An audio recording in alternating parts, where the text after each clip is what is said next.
Hello అండి, welcome to our channel. ఈరోజు వీడియోలో 6వ తరగతి సామాన్య శాస్త్రం నుండి 30 ఇంపార్టెంట్ బిట్స్ని అయితే ఎక్స్ప్లెయిన్ చేస్తున్నాను. ప్లీజ్ వీడియోను స్కిప్ చేయకుండా చూడండి. ఫస్ట్ బిట్ చూడండి.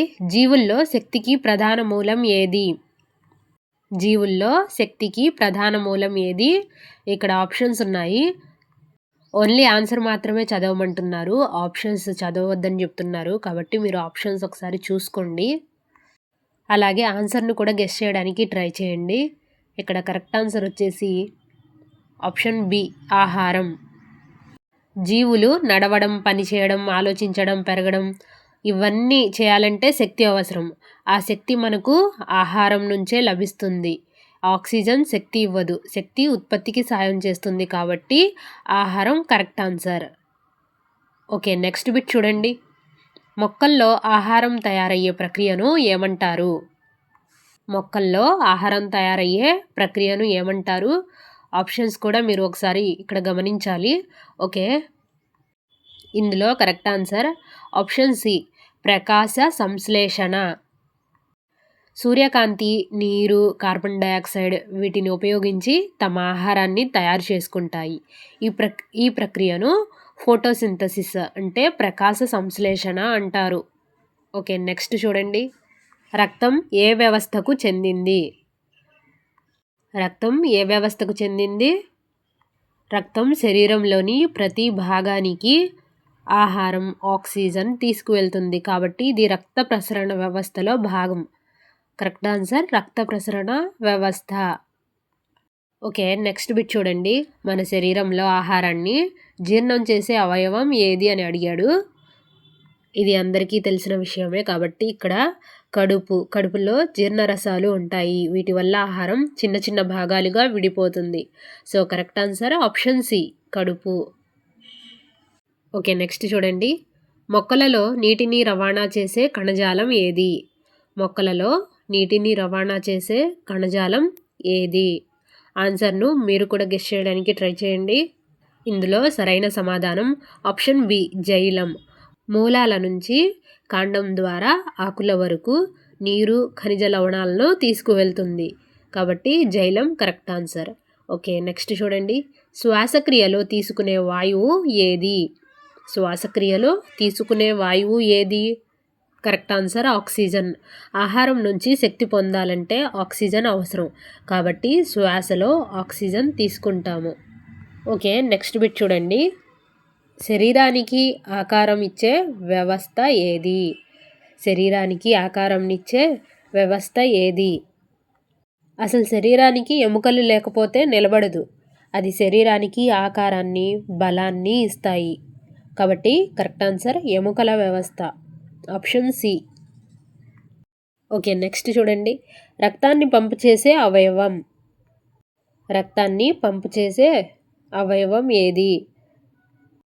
రక్తాన్ని పంపు చేసే అవయవం గుండె. గుండె ఒక పంపులాగా పనిచేస్తుంది. రక్తాన్ని శరీరం అంతా పంపుతుంది. కాబట్టి గుండె కరెక్ట్ ఆన్సర్. నెక్స్ట్, శరీరంలోని వ్యర్థాలను బయటకు పంపే ప్రక్రియ. శరీరంలోని వ్యర్థాలను బయటకు పంపే ప్రక్రియను ఏమంటారు? విసర్జన అంటారు. కరెక్ట్ ఆన్సర్ ఆప్షన్ సి, విసర్జన. మూత్రం, చెమట లాంటి వ్యర్థాలను బయటకు పంపడాన్ని విసర్జన అంటారు. ఓకే, నెక్స్ట్ బిట్ చూడండి. నియంత్రణ, సమన్వయం చేసే వ్యవస్థ. మన శరీరంలో నియంత్రణ, సమన్వయం చేసే వ్యవస్థ ఏది? నర వ్యవస్థ. కరెక్ట్ ఆన్సర్ నర వ్యవస్థ. మెదడు అన్ని అవయవాలకు ఆదేశాలు ఇస్తుంది. అందుకే నర వ్యవస్థ నియంత్రణ చేస్తుంది. ఓకే, నెక్స్ట్ చూడండి. ఘర్షణ బలం పనిచేసే దిశ. ఘర్షణ బలం పనిచేసే దిశ ఏది? ఘర్షణ అనేది ఎప్పుడూ కదలికను అడ్డుకుంటుంది. ఉదాహరణ, నేలపై బంతి ఆగిపోవడం కదలికకు విరుద్ధంగా. అంటే ఇక్కడ నేలపై బంతి ఆగిపోవడం అనేది కదలికకు విరుద్ధంగా జరుగుతుంది. కాబట్టి correct answer option C. Next చూడండి. చలనం అంటే ఏంటి? ఒక వస్తువు ఒక చోట నుంచి ఇంకొక చోటకు మారితే దాన్ని మనము చలనం అంటాము. So correct answer option B, స్థితి మారడం. దీన్నే చలనం అంటారు. ఓకే, నెక్స్ట్ చూడండి, వేగం అంటే ఏమిటి? వేగంనని దేన్ని అంటాం మనము? దూరాన్న, కాలానికి గాను దూరమా, లేదంటే బలాన్ని అంటామా? ఇక్కడ కరెక్ట్ ఆన్సర్ కాలానికి గాను దూరం.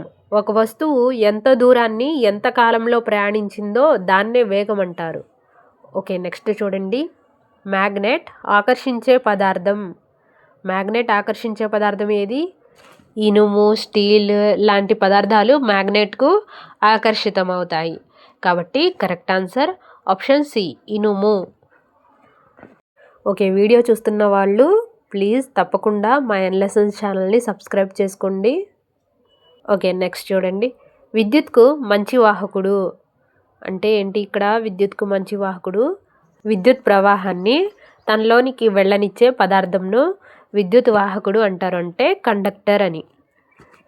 ఇందులో కరెక్ట్ ఆన్సర్ ఇనుము. ఇనుము ఒక లోహం కాబట్టి లోహాల్లో స్వేచ్ఛ ఎలక్ట్రాన్లు ఉంటాయి. అవి సులభంగా కదలగలవు. అందువల్ల విద్యుత్ ప్రవాహం సులభంగా జరుగుతుంది. నెక్స్ట్ చూడండి, నీటిలో కరిగే పదార్థం ఏది? నీటిలో కరిగే పదార్థం ఉప్పు నీటిలో పూర్తిగా కరుగుతుంది. ఇసుక, మట్టి కరగవు. ఓకే, నెక్స్ట్ ఘన పదార్థానికి ముఖ్య లక్షణం ఏది? సరైన సమాధానం ఆకారం స్థిరంగా ఉంటుంది. రాయి, పుస్తకం లాంటివి తమ ఆకారాన్ని మార్చుకోవు కాబట్టి ఆకారం స్థిరంగా ఉంటుంది. ద్రవ పదార్థానికి లక్షణం ఏమిటి? ఇక్కడ ఆకారం మారుతుంది. కరెక్ట్ ఆన్సర్ ద్రవ పదార్థానికి లక్షణం ఆకారం మారుతుంది. ఫర్ ఎగ్జాంపుల్, నీరు గ్లాస్లో గ్లాస్ ఆకారం తీసుకుంటుంది, బాటిల్లో బాటిల్ ఆకారం తీసుకుంటుంది. కాబట్టి ద్రవ పదార్థానికి లక్షణం ఆకారం మారుతుంది.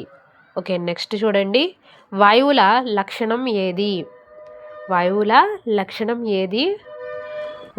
లక్షణం విస్తరిస్తాయి. ఆప్షన్ సి, గాలి ఉన్న స్థలాన్ని పూర్తిగా నింపుతుంది. వాయువు గాలి ఉన్న స్థలాన్ని పూర్తిగా నింపుతుంది కాబట్టి విస్తరిస్తాయి. Correct answer. ఓకే, నెక్స్ట్ చూడండి, తాపన వల్ల సాధారణంగా పదార్థాలు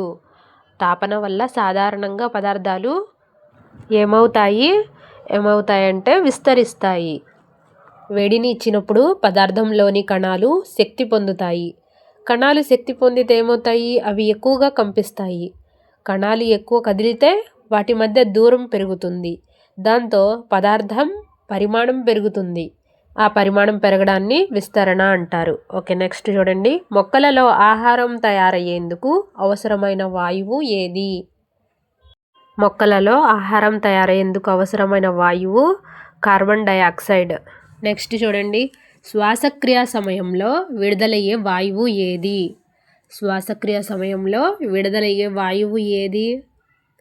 కార్బన్ డయాక్సైడ్. నెక్స్ట్ బిట్ చూడండి, జంతువుల్లో ఆహారాన్ని గ్రహించే ప్రక్రియను ఏమంటారు?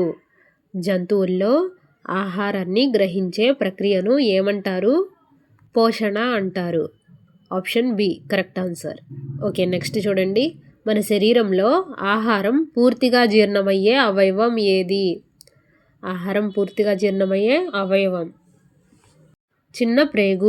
చిన్న ప్రేగులోనే పోషకాలు రక్తంలోకి చేరుతాయి కాబట్టి ఆప్షన్ సి. మొక్కల్లో ఆహారాన్ని రవాణా చేసే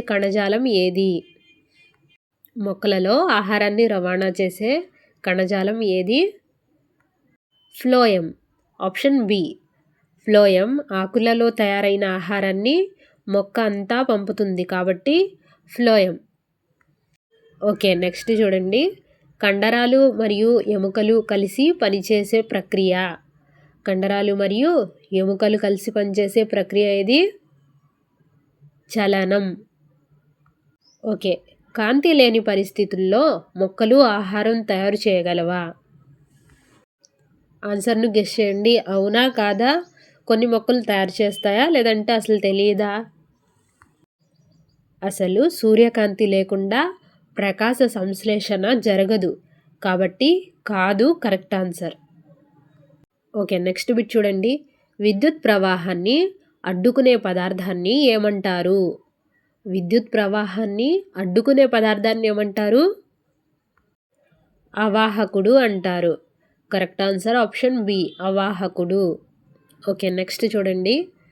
శబ్దం వ్యాప్తి చెందేందుకు అవసరమైనది. శబ్దం వ్యాప్తి చెందేందుకు అవసరమైనది ఏది? మాధ్యమం. Option B.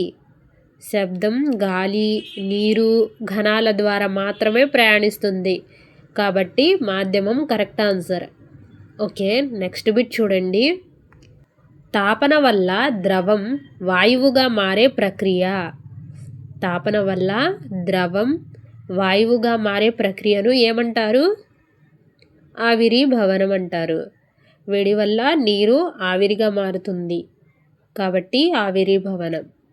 ఓకే, ఇంతటితో 6th క్లాస్ సామాన్య శాస్త్రం నుండి పార్ట్ 2 వీడియో అయితే కంప్లీట్ అయింది. ఇంతకుముందు టీజీ టెట్కి సంబంధించి పార్ట్ 1 వీడియోని అప్లోడ్ చేశాను. ఇంకా ఎవరైనా ఆ వీడియో చూడకపోతే ప్లీజ్ తప్పకుండా చూడండి. ఇంకా సైన్స్కి సంబంధించిన అన్ని క్లాసుల నుండి నేను వీడియోస్ అప్లోడ్ చేస్తాను. ప్లీజ్ తప్పకుండా మా ఎన్లెసన్స్ ఛానల్ని సబ్స్క్రైబ్ చేసుకోండి. అలాగే ఈ వీడియోని తప్పకుండా లైక్ చేసి మీ ఫ్రెండ్స్ అందరికీ కూడా షేర్ చేయండి. Thanks for watching.